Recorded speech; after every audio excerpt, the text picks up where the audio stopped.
नमस्कार, वयम राष्ट्रिय जागरियाममा स्वागत छ। म मदन खाती। दर्शकवृन्द, भारतीय पत्रिका हिन्दुस्तान टाइम्सले नेपालको लागि आपत्तिजनक भाषाको प्रयोग गर्दै सम्पादकीय मार्फत नेपाललाई धम्की दिएको छ। नेपाललाई के भारतको प्रभुत्व स्वीकार गर्न वा पूर्ण सार्वभौम हुने रहर भए त्यसको मूल्य चुकाउन तयार भई बस्न भारतीय मिडियाले चेतावनी दिएको हो।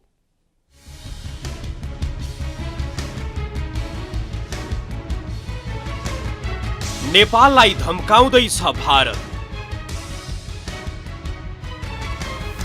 लिम्पियाधुरा, लिपुलेक र कालापानी मागे तराईमा आन्दोलन चर्काउने चेतावनी। भारत भन्छ कि भारतको प्रभुत्व स्वीकार गर कि महँगो मूल्य चुकाउन तयार हो। भारतीय शासकले भारतीय मिडियाको प्रयोग गरी धम्काउँदैछन् नेपाललाई। भारतीय टेलिभिजन मात्र होइन, अब भारतीय प्रिन्टले पनि नेपाल र नेपालीको अपमान गर्न थालेका छन्। नेपालले लिम्पियाधुरा, लिपुलेक र कालापानी समावेश गरी आफ्नो परिमार्जित राजनैतिक तथा प्रशासनिक नक्सा सार्वजनिक गरेपछि भारतलाई गतिलो झड्का लाग्यो। बलपूर्वक नेपाली भूमि वर्षौंदेखि कब्जा अनि अवैधानिक रूपमा बसेको भारतलाई नेपालले तथ्य र सत्यको ऐना देखाउँदै गर्दा उसलाई यति बेला चिटचिटाहट भइरहेको छ। तथ्य र प्रमाणमा कमजोर भारत यति बेला हताश मानसिकतामा छ। यसकै परिणाम हो ऊ नेपाललाई विभिन्न माध्यमबाट धम्काइरहेको छ। पछिल्लो समय भारतकै धेरै पढिने मध्येको एक पत्रिकाले आफ्नो सम्पादकीय मार्फत नेपाललाई धम्काएको हो। नेपालमा भारत विरोधी राष्ट्रवाद नेपाललाई नै महँगो पर्ने भन्दै उसले नेपाललाई चेतावनी दिएको छ। आफ्नो सम्पादकीयमा हिन्दुस्तान टाइम्स लेख्छ, भारत र नेपालको विशेष सम्बन्ध छ। यसै कारण भारत र नेपाल बीच खुल्ला सीमा छ र भारतले नेपालीहरूलाई बिना प्रतिबन्ध भारतमा काम गर्न अनुमति दिएको छ। नेपालीहरूले भारतीय सेनामा सेवा गर्छन्, जसको बदलामा नेपालले आन्तरिक राजनीतिमा भारतका लागि भूमिका अप्रत्यक्ष रूपमा स्वीकारेको छ र भारतीय सुरक्षा चासोहरूप्रति संवेदनशील रहँदै आएको छ। हिन्दुस्तान टाइम्स अघि लेख्छ, अति राष्ट्रवादको उदय र नेपाली सम्भ्रान्तको नयाँ पुस्ताको उदयसँगै विशेष सम्बन्धको यही भावनात्मक बन्धन छैन। यसको मतलब काठमाडौँ अब सम्बन्ध पुनर्स्थापित गर्न चाहन्छ। भारतले विशेष सम्बन्धबाट फाइदा लिएको छ, तर नेपालले सम्बन्धलाई पुनर्विचार गर्न चाहेको हो भने नेपालले महँगो मूल्य चुकाउनु पर्छ। हिन्दुस्तान टाइम्स अघि लेख्छ, यसको मतलब सीमामा कडाई हुन्छ। भारतले नेपालीहरूलाई भारतमा काम गर्न प्रतिबन्ध लगाउन सक्छ। नेपालको विकासका लागि आवश्यक द्विपक्षीय सहयोगमा कटौती हुन सक्छ र यसले तराई नेपालको दक्षिणी मैदानबाट राजनैतिक प्रतिरोध निम्त्याउन सक्छ। यति लेख्दै नेपाललाई अन्तिममा प्रश्न गरिएको छ, के काठमाडौँ यही मूल्यमा पूर्ण सार्वभौम सत्ता, चीनप्रतिको झुकाव र लडाकु राष्ट्रवादका लागि तयार छ? अन्तिममा उसको निष्कर्ष छ, विशेष सम्बन्ध कमजोर हुँदा दुवै देशलाई नोक्सान हुन्छ तर नेपाललाई बढी हुन्छ। हिन्दुस्तान टाइम्सको सम्पादकीय भए पनि यो घुमाउरो रूपमा भारतीय शासककै बोली हो। हिन्दुस्तान टाइम्सको यही सम्पादकीयले नेपालको सार्वभौम सत्ताको अपमान गरेको छ। नेपालले तथ्य र प्रमाणको आधारमा लिम्पियाधुरा, लिपुलेक र कालापानीबाट भारतीय हट्नु पर्यो भन्दा तराईमा आन्दोलन हुन सक्ने भन्दै तराई मधेसका नागरिकको भारतले अपमान गरेको छ। भारत र भारतीय मिडियाले बुझ्नुपर्छ, मधेसका भूमिपुत्रहरूले भारतीय अतिक्रमण र बल मिच्याई विरुद्ध चट्टान जस्तै अडान लिएका छन्। घुमाउरो रूपमा हिन्दुस्तान टाइम्स मार्फत भारतीय शासकले नेपाललाई भारतीय प्रभुत्व स्वीकार्न नत्र नाकाबन्दी जस्तै अन्य परिणाम भोग्नको लागि तयार हुन चेतावनी दिएको हो। भारतको यस्तो धम्कीबाट नेपाल र नेपाली कति पनि विचलित नभई उनीहरूको यही औपनिवेशिक सोच विरुद्ध डटेर लड्नुपर्छ। नेपाल एक पूर्ण सार्वभौम मुलुक हो र हाम्रो आन्तरिक मामिलामा हामीलाई चीन, भारत वा अमेरिका कसैको पनि हस्तक्षेप अस्वीकार्य छ। भारतले यो तथ्य जति छिटो बुझ्छ त्यति नै छिटो नेपाल र भारत बीचको सम्बन्ध सुमधुर हुनेछ। दर्शकवृन्द, भारतीय शासकहरू अब भारतीय टेलिभिजन हुँदै भारतीय प्रिन्ट मार्फत पनि नेपाललाई धम्कीको भाषा प्रयोग गरिराखेका छन्। उनीहरू नेपालमा राजनैतिक अस्थिरता निम्त्याउनेदेखि लिएर नेपाललाई गर्दै आइराखेको सहयोग र जो नेपालीहरू आजको दिनमा पनि भारतमा काम गरिराखेका छन् उनीहरूलाई पनि त्यो काम गर्ने वातावरणको अन्त्य गर्ने सम्मको धम्की आफ्नो पत्रिका मार्फत नेपाललाई दिइराखेका छन्। तर भारतको धम्कीका बावजुद पनि नेपाल भने अडिग भएर आफ्नो भूमि फिर्ताको लागि अगाडि बढिराखेको छ। नेपालको संविधान दोस्रो संशोधन विधेयक 2077 माथि विचार गरियोस् भन्ने प्रस्ताव संसदमा पेश भएसँगै भारतलाई यसले पनि झड्का दिएको छ र यस प्रस्तावमाथि सैद्धान्तिक छलफल पनि प्रारम्भ भएको छ। सैद्धान्तिक छलफलमा भाग लिँदै सबै दलका सांसदले प्रस्तावको समर्थन गर्दै सरकारलाई धन्यवाद दिएका छन्। सरकारले लिम्पियाधुरा सहितको नेपालको नक्सा निशान छापमा राख्नको लागि संविधान संशोधन विधेयक 2077 जेठ 18 गते संसदमा दर्ता गरेको थियो। नेपालमा राजनैतिक शक्ति लिम्पियाधुरा सहितको नक्सामा एकजुट भए पनि भारत भने यसबाट अत्तालिएको छ। नेपालको एकताबाट तिलमिलिएको उसले नेपाललाई धम्कीको भाषा लगातार प्रयोग गरिराखेको छ। तर नेपालमा भने उसको धम्कीको बावजुद पनि नक्सा प्रस्तुत, खास गरी नक्सालाई त्यो विचारको लागि, विचार मन्थनको लागि, सैद्धान्तिक छलफलको लागि प्रस्तुत गरिएको छ।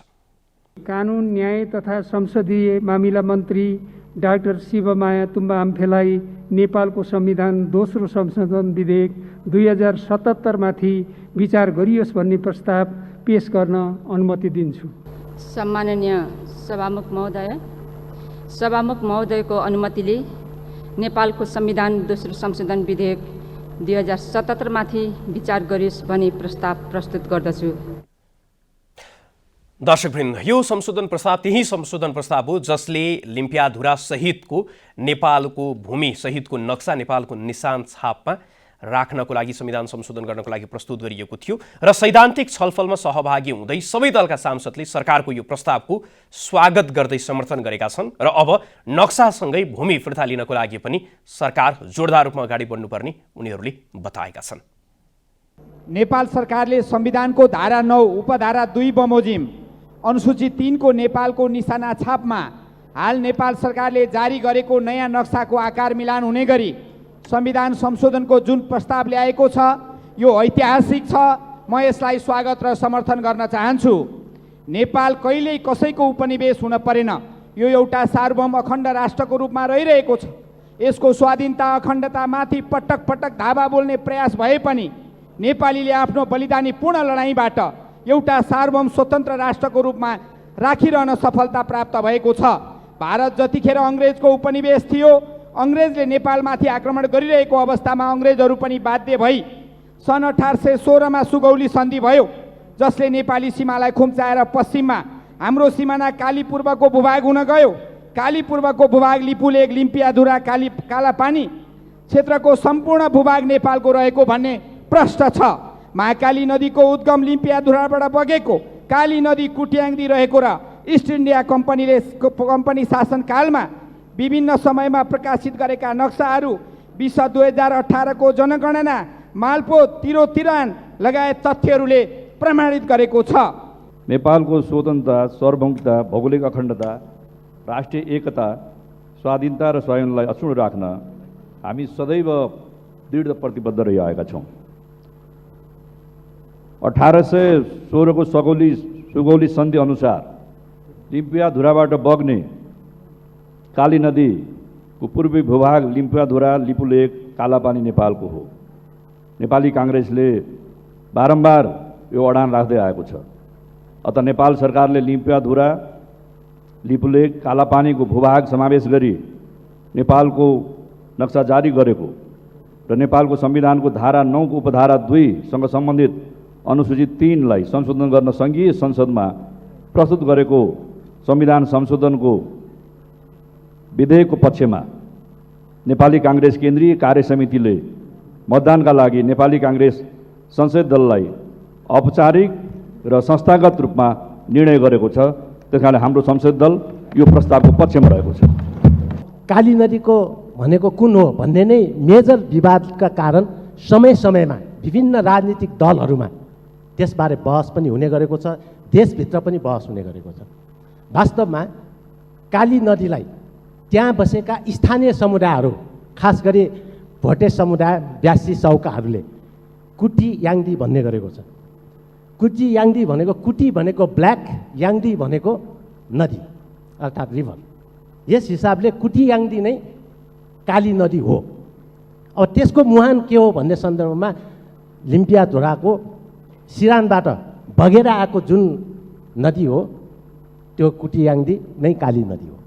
त्यस हिसाबले अहिलेको सन्दर्भमा जुन अहिले विधेयक प्रस्तुत भएको छ, यो विधेयकले सुगौली सन्धि अनुरूपको पराजयको पीडाको बावजुद पनि अहिले जुन आएको छ, यो लामो समयदेखि विवादमा नेपालले चाहिँ सामना गर्नु पर्यो र यसलाई चाहिँ अहिले नेपाल सरकारको तर्फबाट जुन आएको छ यो विधेयकलाई समर्थन गर्नुपर्छ।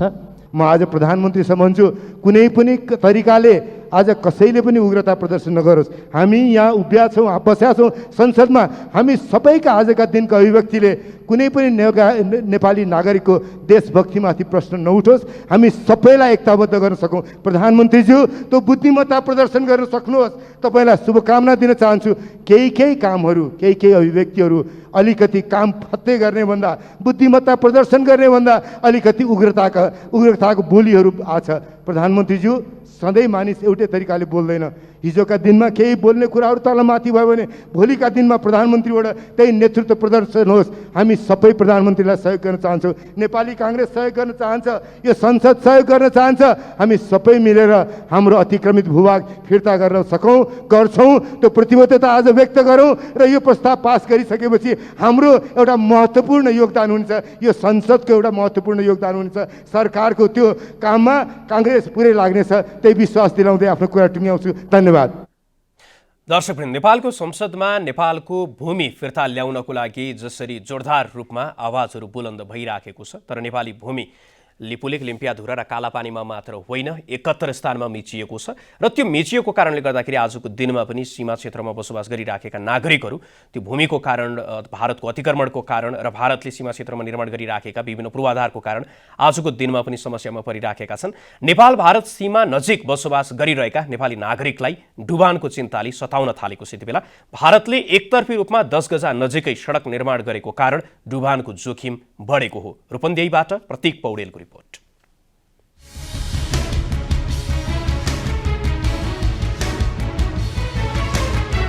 सीमानामा भारतको दादागिरी।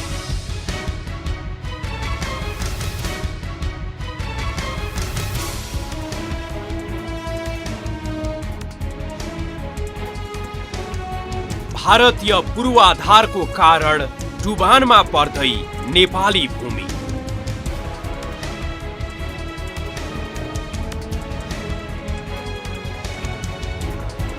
भारतीय विस्तारवादी सोच र नेपाल सरकारको बेवास्ताको मारमा नेपाली नागरिक।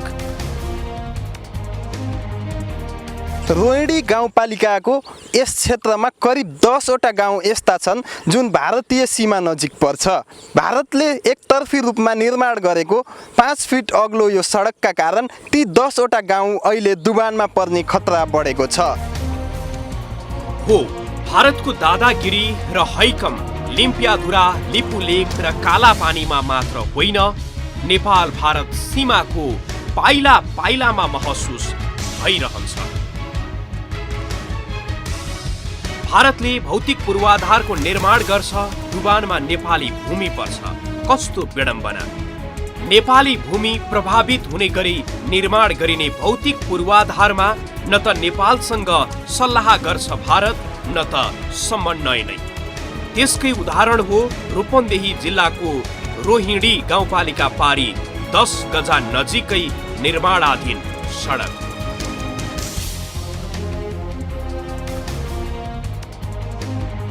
जसको निर्माण अहिले पनि निर्वाध रूपमा चलिरहेको छ।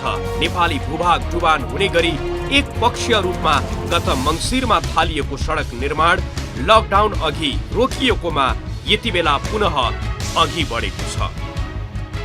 यो दुई नेपाल र भारतको जुन एउटा अन्तर्राष्ट्रिय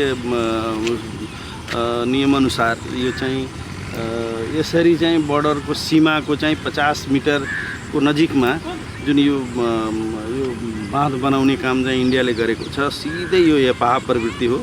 अब यो छिमेकीलाई अब अर्काको भूगोललाई, अर्काको चाहिँ जग्गालाई डुब्ने गरी चाहिँ यसरी चाहिँ बाँध चाहिँ बनाइराख्नु चाहिँ राम्रो कुरा होइन। यो अन्तर्राष्ट्रिय नियमअनुसार बिल्कुल यो एकदम नराम्रो छ। यो सम्बन्ध बिगार्ने कुरा, सम्बन्ध बनाउनुभन्दा यो बिगार्ने एक खालको चाहिँ यो प्रभुत्ववाद चाहिँ देखाउने कुरा। त्यसकारण चाहिँ अब यो यसरी अर्काको भूगोल डुबाइराख्ने, अर्कालाई दुःख दिने काम जुन हुन्छ, यो पीडा दिने काम चाहिँ नराम्रो कुरा।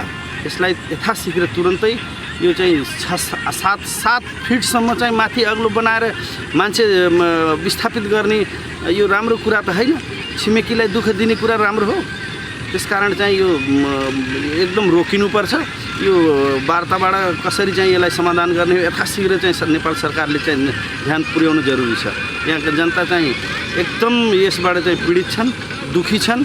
यो तुरन्तै चाहिँ अब पार्लियामेन्टमा अब यहाँका माननीय हाम्रो नेकपाका नेता, स्थायी कमिटीका नेता छविलाल विश्वकर्मा हुनुहुन्छ। उहाँलाई पनि हामीले पटक पटक जानकारी गराएका छौँ।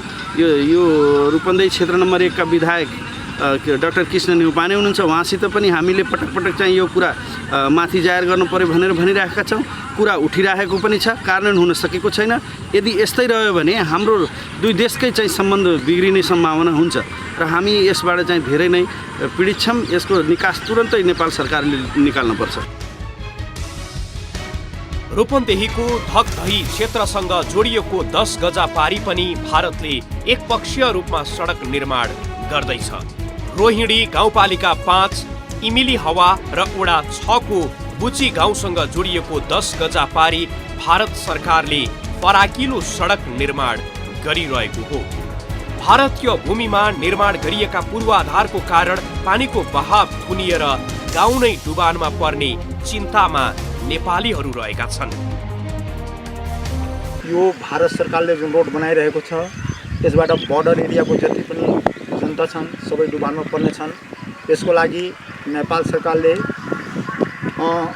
सिफारिस गरी अर्थात् पहल गरी यहाँ कलवट राख्नेबाट त हुँदैन, राम्रो पुल बनाउनु पर्छ।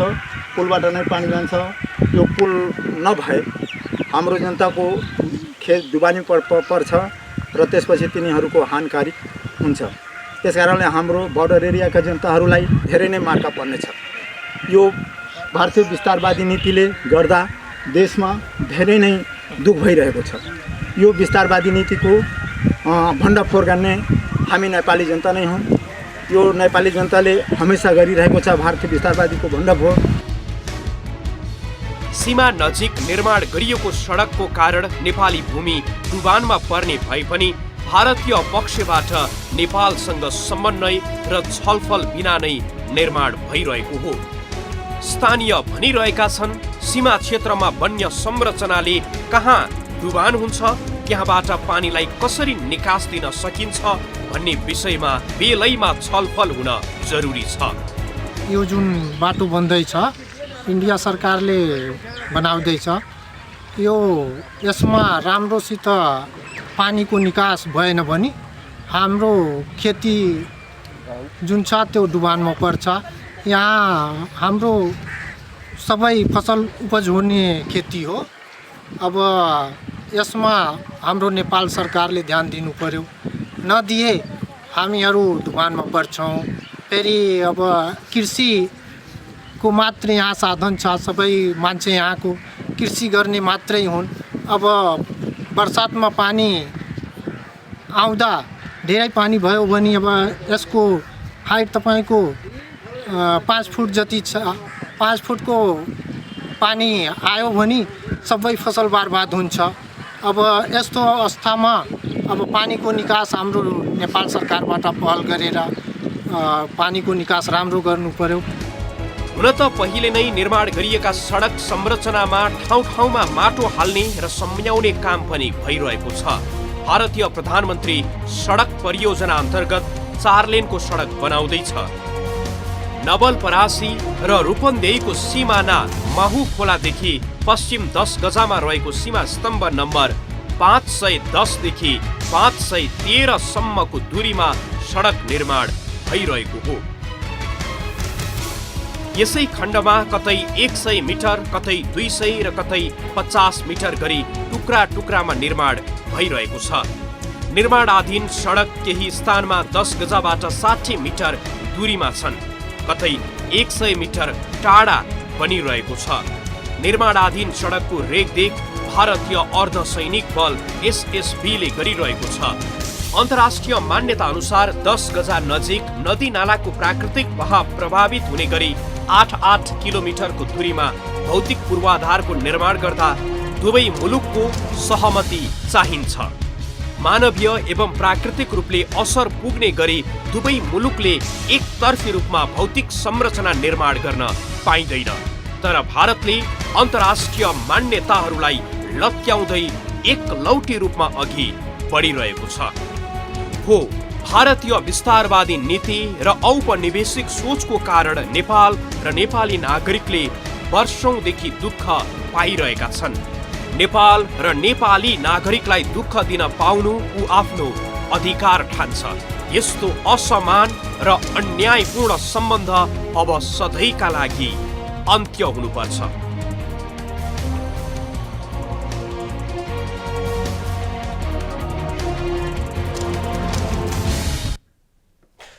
भारतको धम्की र दादागिरी अब सधैँका लागि अन्त्य हुन आवश्यक छ।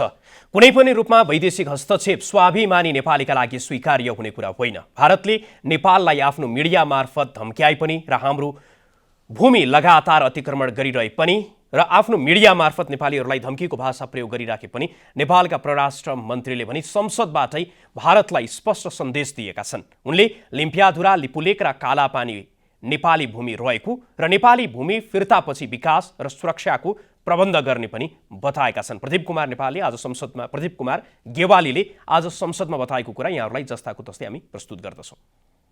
नेपालको वर्तमान सीमा सुगौली सन्धि र तत्पश्चातका पूरक सन्धिहरूले निर्दिष्ट गरेको हो। सुगौली सन्धि यस्तो कुनै सन्धि होइन जसलाई सम्झिँदा हामीलाई खुसी लागोस् या गौरव बोध होस्। यो त नेपालको हात तल परेर नेपालको गरिमामा आँच पुगेपछि र झन्डै 1/3 भूभाग गुमाएर गर्नु परेको एउटा बाध्यात्मक सन्धि हो।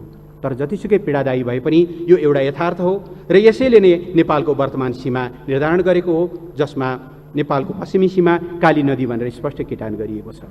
सन्धि पश्चातका करिब 60 वर्षमा नेपालको दक्षिण सीमामा केही फेरबदलहरू भए, तर लिम्पियाधुराबाट निस्किने काली नदीलाई पश्चिम सिमाना मान्ने कुरामा कहिले पनि विवाद रहेन र आजभन्दा झन्डै 60 वर्ष अगाडिसम्म पनि नेपालले ती भूभागहरूमा निर्वाचन, जनगणना, मालपोत असुली जस्ता राजनीतिक र आर्थिक गतिविधिहरू सञ्चालन गर्दै आएको यथार्थ तथ्यहरू हामीसँग छन्। तर समयक्रममा पहिले नक्सा परिवर्तन गर्दै सीमालाई पूर्व धकेल्दै जाने, पछि परिबन्ध सिर्जना गरेर त्यहाँ आफ्नो सुरक्षा उपस्थिति तैनात गर्ने र समयक्रममा स्थायी ढङ्गका पूर्वाधार निर्माण गर्दै यो त सधैँभरि यस्तै हुँदै आइरहेको थियो भन्ने जस्तो मान्यता स्थापित गर्ने कुराले आजको समस्या सृजना भएको हो।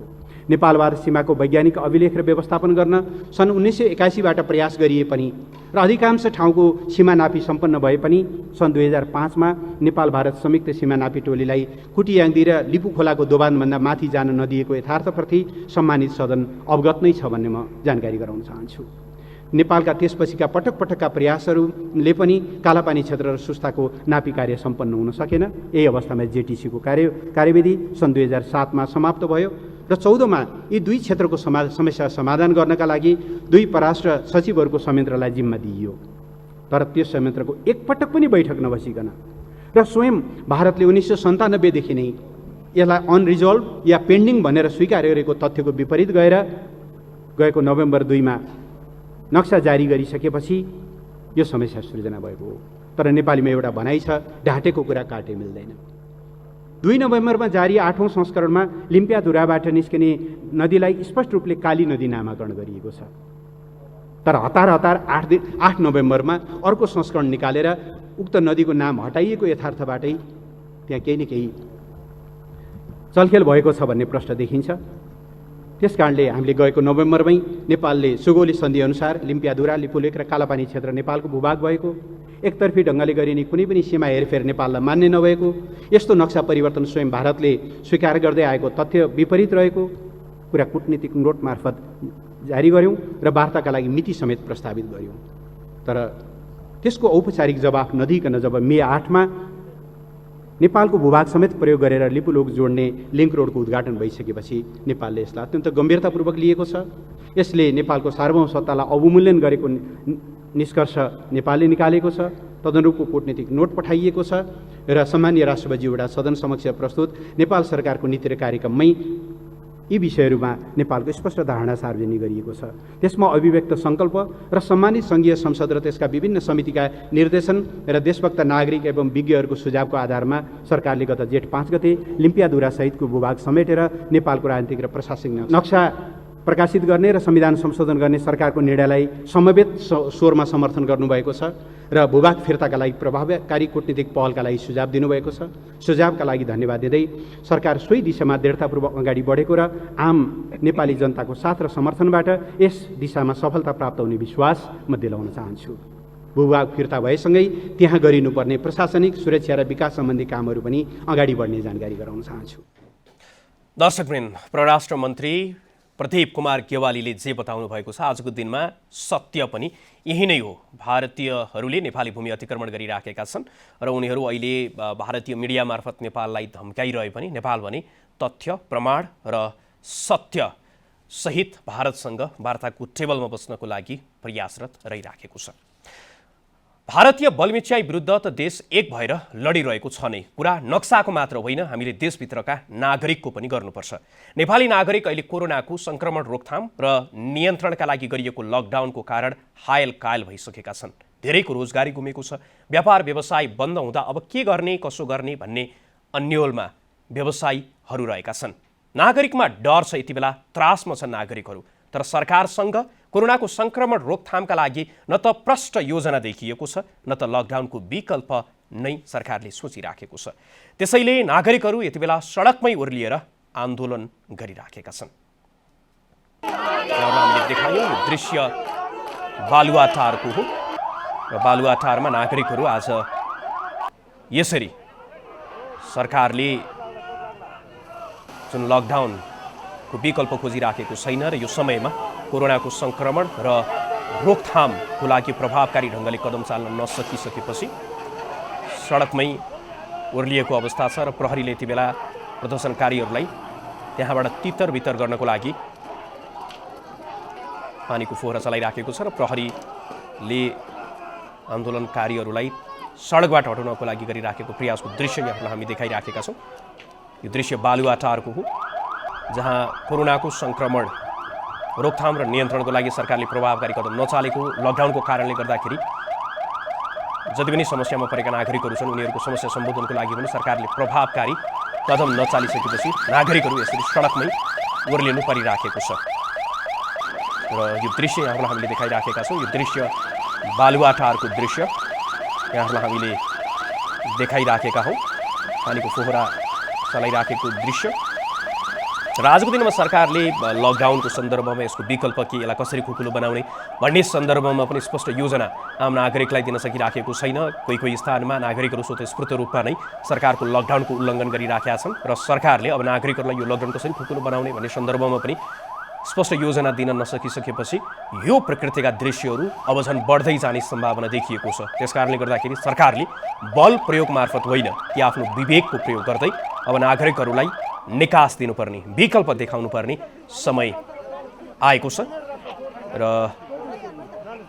अहिलेको स्थितिहरूलाई विश्लेषण गर्दाखेरि लकडाउनको विकल्पको विषयमा र आम नागरिकहरूलाई कोरोनाबाट बचाउनको लागि सरकारले जे जति प्रयासहरू गरिराखेको छ त्यो प्रयासमा खर्च भइराखेको रकमको विषयमा पनि यति बेला आवाज उठिराखेको छ। त्यस कारणले गर्दाखेरि त्यसमा पनि सरकारले ध्यान पुर्याउनु पर्ने देखिएको छ। यहाँहरूलाई हामीले यो दृश्य बालुवाटारको दृश्य जस्ताको त्यस्तै प्रस्तुत गरिराखेका छौँ र बालुवाटारको यो दृश्य यहाँहरूलाई हामीले प्रस्तुत गऱ्यौँ। त्यस्तो त सडकमा मात्र होइन, यति बेला सदनमा पनि सरकारको आलोचना भइराखेको छ। कोरोनाको संक्रमण रोकथाम र नियन्त्रणमा सरकारले प्रभावकारी कदम चाल्न नसकेको भन्दै सदनमा पनि सरकारको विरोध भएको हो। सम्माननीय सभामुख महोदय, अदालतले भन्यो, संसदले भन्यो, विज्ञले भने पिसिआर टेस्टको दायरा बढाऊ। आज सुदूरपश्चिममा कैयन दिनदेखि स्वाब कलेक्सन रोकिएको छ। प्रदेश नम्बर 2 का कैयन जिल्लाबाट 10,000 मानिसको रिपोर्ट नआएर क्वारेन्टाइनमा छटपटाएर बसेका छन्। तर सरकार के गर्दैछ?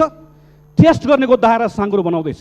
अब क्वारेन्टिनमा बस्ने मान्छेको PCR नगर्ने रे, अब मरेको मान्छेको स्वाब परीक्षण नगर्ने रे, अब सङ्क्रमित भएको मान्छेलाई 14 दिन क्वारेन्टिनमा आइसोलेसनमा राखिसके पछाडि घर पठाउने बेलामा पनि टेस्ट नगर्ने रे। बरु सरकारले यसो गरे हुन्छ, अब टेस्ट गर्ने बन्द गरिदिने अनि नेपाललाई कोरोना फ्री देश भनिदिने, किनकि परीक्षण नभएपछि सङ्क्रमण एकजनाको देखिन्न। सम्माननीय सभामुख महोदय, जवाफ चाहियो। जिम्मा कसले लिने हो? प्रधानमन्त्रीले भन्नुभएको यसो गर्नलाई, स्वास्थ्य मन्त्रीले भन्नुभएको भोलि 1 जना 2 जना निर्दोष कर्मचारीलाई सरुवा गरेर दोषबाट अपराधबाट भाग्न पाइन्न। विज्ञहरूले भने, स्वास्थ्य मन्त्रालयले भन्यो RDT परीक्षण काम लाग्दैन, न यो विश्वसनीय छ न नेपालको सङ्क्रमणको अहिलेको अवस्थामा यसको औचित्य छ। तर जबरजस्ती RDT परीक्षण गर्ने यो अपराधको जिम्मा कसले लिने? हामीलाई जवाफ चाहिन्छ। सम्माननीय सभामुख महोदय, मृत्यु भइसकेको मान्छेको स्वाब परीक्षण नगर्ने कसले भन्यो? हामीलाई जवाफ चाहिन्छ। त्यति मात्र होइन सम्माननीय सभामुख महोदय, अस्पतालको तयारी खोइ? यत्रो दिनसम्म लकडाउन गरिसके पछाडि अब सङ्क्रमितको सङ्ख्या बढ्दै गर्दा उपचार गर्नका निम्ति कुन अस्पतालमा कुन सामग्री थपियो, कति जनशक्तिको व्यवस्थापन गरियो, यसको जवाफ चाहिन्छ। विदेशमा बसेका नेपालीहरूलाई ल्याउने भनेर त्यत्रो निर्णय गरियो, अहिले कुन एयरलाइन्सले बोक्ने भन्ने झगडा गरेर तिनी आउनलाई आतुर भएर बसेका नेपालीहरूमाथि यत्रो ठुलो फेरि वज्रपात गर्ने जवाफ चाहिन्छ। गर्भवती महिलादेखि खोप पाउने बालिकासम्म दीर्घ रोगीका उपचारहरूले औषधि किन पाएनन्? जवाफ चाहिन्छ। कृषक मजदुरदेखि साना उद्योगी ठुला उद्योगी व्यवसायीसम्मले प्रधानमन्त्रीको गीत र कविताबाट राहत पाउँदैनन्, तिनको लागि कार्यक्रम के छ? जवाफ चाहिन्छ। त्यसैले सम्माननीय सभामुख महोदय, म आफ्नो कुराहरू टुङ्गाउने क्रममा आग्रह गर्न चाहन्छु, यो प्रश्न केवल प्रश्नका लागि होइन, उच्च स्तरीय समिति भनेर जुन बनाइएको छ हामी उसलाई चिन्दैनौँ, हामीलाई यहाँ आएर चिनाउनु पर्यो। त्यो समितिको प्रमुखले उप प्रधानमन्त्रीजीले आएर एक एक हामीले उठाएको प्रश्नको जवाफ दिनु पर्यो। जवाफमा चित्त बुझेन भने सम्माननीय प्रधानमन्त्रीजी आउनु पर्यो, एउटा एउटा हाम्रो प्रश्नको उत्तर यहाँ आएर दिनुपर्छ। हामीले आज जवाफका लागि अनुरोध मात्र गरेका छौँ, तर हाम्रो कुराको सुनवाई भएन। 2 दिन अगाडि हामीले विद्युतीय गाडीको सवारीका लगाइएको करका सम्बन्धमा पनि विषय उठायौँ। यी विषयहरूका बारेमा सदनमा आएर उहाँहरूले जवाफ दिनु भएन भने र जवाफमा चित्त बुझेन भने सम्माननीय सभामुख महोदय, आज हामीले रेकर्ड गराएका छौँ, जवाफ मागेका छौँ, तर अब जवाफ मागेर मात्र बस्दैनौँ, थपक्क बोलेर थपक्क बस्ने दिन गए। अब सरकारले यहाँ आएर हामीले मागेको हिसाब किताब दिएपछि मात्रै सबै प्रक्रियाहरू सुचारू रूपले अगाडि बढ्ने ठाउँसम्म हामी पुग्छौँ। दर्शकवृन्द, जसरी सडकदेखि संसदसम्म आवाज उठिराखेको छ र कोरोना सङ्क्रमण रोकथामको लागि सरकारको प्रयासहरूलाई थप प्रभावकारी गराउनु पर्यो भन्ने आवाज उठिराखेको छ, त्यसमा सरकारले थप गम्भीर भएर आफ्ना कदमहरूलाई अगाडि बढाउनु आवश्यक छ। सरकारले राष्ट्रियताको सन्दर्भमा र आफ्नो भूमि संरक्षणको सन्दर्भमा जसरी अडिग तरिकाले अगाडि बढिराखेको छ, त्यही रूपमा नै आफ्ना नागरिकहरूको सुरक्षाको लागि पनि कदमहरू चाल्नको लागि विलम्ब गरिनु हुँदैन। र राणा प्रधानमन्त्री चन्द्र शमशेरले 1982 सालमा निर्माण गरेको हेटौँडा काठमाडौँ रोपवे समयमै मर्मत नहुँदा विक्रमसम्म 2058 देखि यति बेला बन्द रहेको छ। कुनै समय देशको गौरवको रूपमा रहेको रोपवे अहिले गुमनाम जस्तै छ।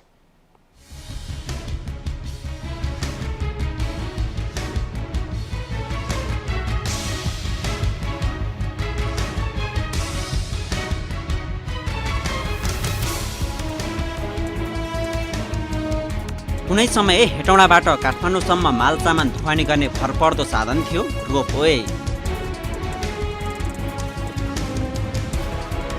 2021 सालमा निर्माण भएको हेटौँडा काठमाडौँ रोपवे मार्ग अहिले जीर्ण अवस्थामा छ। तत्कालीन सरकारले 2058 सालमा मर्मतका लागि 4 लाख रुपियाँ विनियोजन गर्न नसक्दा यसको अवस्था दयनीय बनेको हो।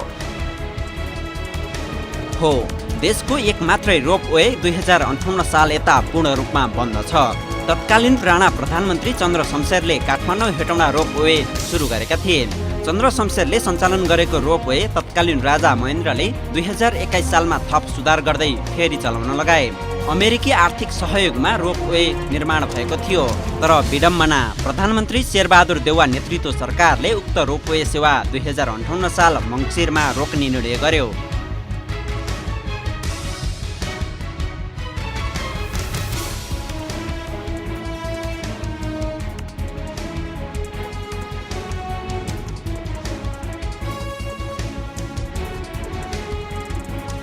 तत्कालीन समयमा सञ्चालित रोपवे प्रति घण्टा 22 टन सामग्री ढुवानी गर्थ्यो।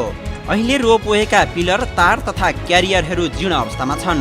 त्यसबेला सञ्चालित रोपवेमा 8वटा टर्मिनल र 7वटा स्टेसन थिए, जसमा 353 वटा टावर थिए। 2056 सालमा बिग्रिएको रोपवे मर्मत सम्मारका लागि 4 लाख रुपियाँ आवश्यक थियो। प्रधानमन्त्री गिरिजाप्रसाद कोइराला नेतृत्व सरकारले तत्कालीन समयमा आवश्यक रकम विनियोजन गर्न सकेन र सेवा बन्द भयो। मर्मत सम्मारका लागि आवश्यक रकम विनियोजन नगर्नु र रोपवे सेवा रोक्नु ज्यादै दुःखद विषय हो। 20 वर्ष यता रोपवे जीर्ण छ।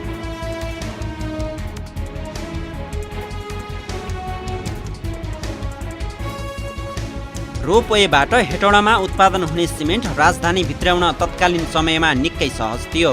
पछि काठमाडौँ हेटौडा सडक मार्ग निर्माण भएपछि रोपवेलाई सरोकारवालाहरूले बिर्सिए। तर भुल्न नहुने पक्ष के हो भने काठमाडौँबाट हेटौडा पुग्न सबैभन्दा छोटो राजमार्गका रूपमा रहेको मदन भण्डारी राजमार्ग प्रयोग गर्ने हो भने 84 किलोमिटर छ, जबकि रोपवेको लम्बाइ जम्मा 40 किलोमिटर मात्रै हो। पछिल्लो समय हेटौडासम्म सुरुङमार्ग निर्माणको विषय पनि उठिरहेको छ, तर आयोजनाले गति लिन सकेको छैन। भएका आयोजनालाई संरक्षण गर्न नसक्ने तर नयाँ आयोजना ल्याएर राष्ट्रिय गौरवका यस्ता संरचनालाई ओझेलमा पार्ने काम न्यायोचित छैन। रोपवेको क्षमता अभिवृद्धि गर्दै जीर्ण संरचनालाई इतिहासको पानामा मात्रै सीमित पार्ने कामको अन्त्य भएन भने जनताको सेवा प्रभावित हुनेछ। जनसेवा नै राज्य ध्येय हुनु छ। जनताको मन जोड्ने भौतिक संरचना पनि राष्ट्रियताका आधार हुन्। क्यामेरामा जेपी श्रेष्ठका साथ ऋषि खतिवडा, काठमाडौँ। हवस् त आजको लागि कार्यक्रमलाई निर्धारित समय सकिएको छ। जनताद्वारा जनताका लागि प्रसारित जनता टेलिभिजन हेरिरहनुहोस्। नमस्कार।